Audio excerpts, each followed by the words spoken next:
पंढरपूर पासून अगदी जवळ पंढरपूर ते जुना कासेगाव रस्त्यावर लोटस स्कूल नजीक सागर डेव्हलपर्सच्या माध्यमातून आम्ही घेऊन आलो आहोत ओपन प्लॉटचा भव्य प्रकल्प शिवनगरी। शिवनगरी या ठिकाणी उपलब्ध आहेत अगदी 1 गुंठ्यापासूनचे प्लॉट। यामध्ये अंतर्गत 30 फुटी रस्ते, रस्त्याच्या दोन्ही बाजूला झाडे, पुरेशा प्रकाश व्यवस्थेसाठी स्ट्रीट लाईटची सोय, स्वतंत्र पाण्याचे नळ कनेक्शन, संपूर्ण प्लॉटिंग क्षेत्राला compound, children park, open space, walking track, open gym, तसेच वृद्धांना बसण्यासाठी बाकडे। तर मग सर्व सोयींनी युक्त जुना कासेगाव रस्त्यावरील शिवनगरी येथे प्लॉट बुकिंग साठी आजच संपर्क करा। साईटचा पत्ता लोटस स्कूल पाठीमागे जुना Kasegaon road Pandharpur. Mobile number 7218 743131 7218 171221।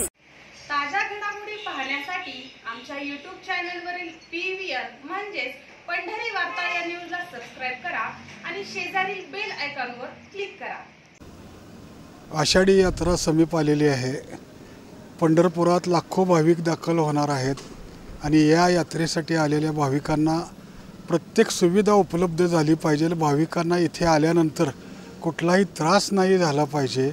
गेल्या महिनाभरापासून आढावा बैठका, पंढरपूर शहरातील नागरिकांच्या समस्या, निरनिराळ्या महाराज मंडळींनी किंवा पत्रकारांनी किंवा सर्वसामान्य नागरिकांनी यात्रा कालावधीमध्ये काय उपाययोजना केल्या गेल्या पाहिजेत याबाबतचे निरनिराळ्या सूचना याची दखल घेऊन जिल्हा प्रशासन आता या वारीच्या तयारीच्या ह्याच्यावर शेवटचा हात फिरवताना दिसून येत आहे। कोणी कुठली भूमिका बजावू शकतात आणि बजावतील आणि बजावणं अपेक्षित आहे याबाबत चर्चा करताना दिसून येत आहे।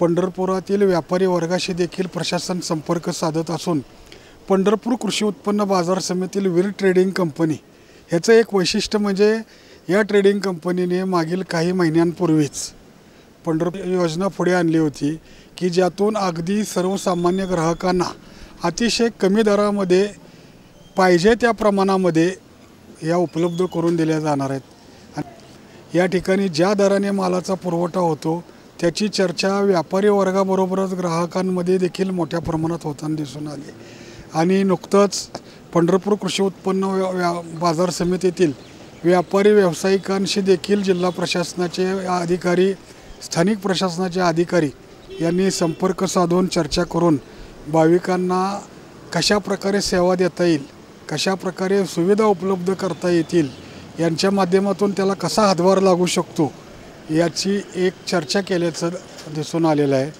पंढरपुरातील नामवंत उद्योजक विपुलभाई फडे आपणासमोर येत आहेत। विपुलभाई, काय म्हणजे तुमच्याकडे जिल्हा प्रशासनाचे विविध अधिकारी आले, स्थानिक अधिकारी आले होते, काय चर्चा झाली, काय निर्णय? मी ती थोडक्यात सांगतो। त्यांनी बरेचसे काही गोष्टी सांगितल्यात, मी थोडक्यात सांगतो।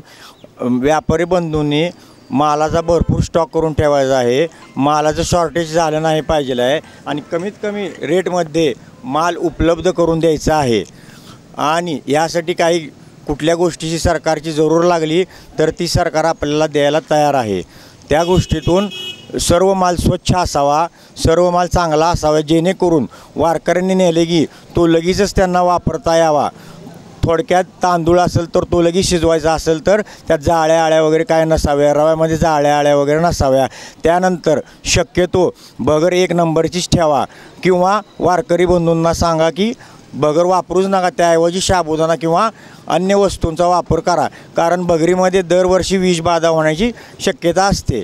त्या हिशोबाने सर्व व्यापारी बंधूंनी व्यवस्थित वारकरी लोकांना सेवाभावाने योग्य ती किंमत घेऊन चांगला प्रतिसाद द्यावा आणि या वर्षीची यात्रा ही भरपूर मोठ्या प्रमाणात होईल असे प्रशासकीय अधिकारी बोलत होते। त्या हिशोबाने सर्वांनी नियोजन करून कोणत्याही मालाचा तुटवडा होऊ नये याची काळजी करून माल सप्लाय करावा ही विनंती।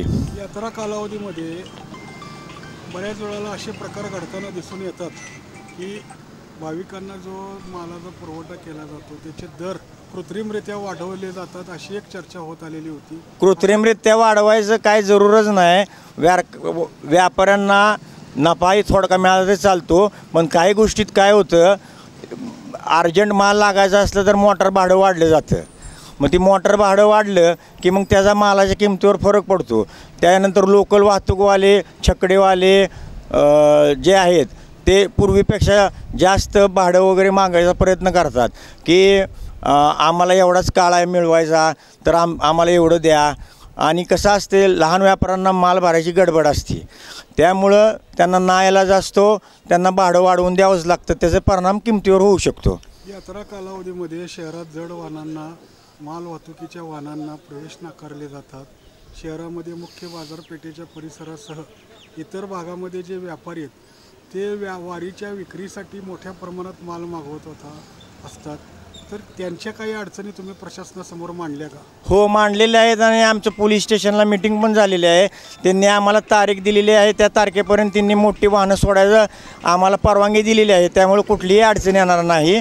त्यांचे नियोजन एकदम शिस्तबद्ध आहे, त्यामुळं काहीच काळजी नाही. यावेळेस तर मंत्री लोकांच्या गाड्याही मंदिरापर्यंत जाणार नाही हे देखील त्यांनी नियोजन केलेले आहे.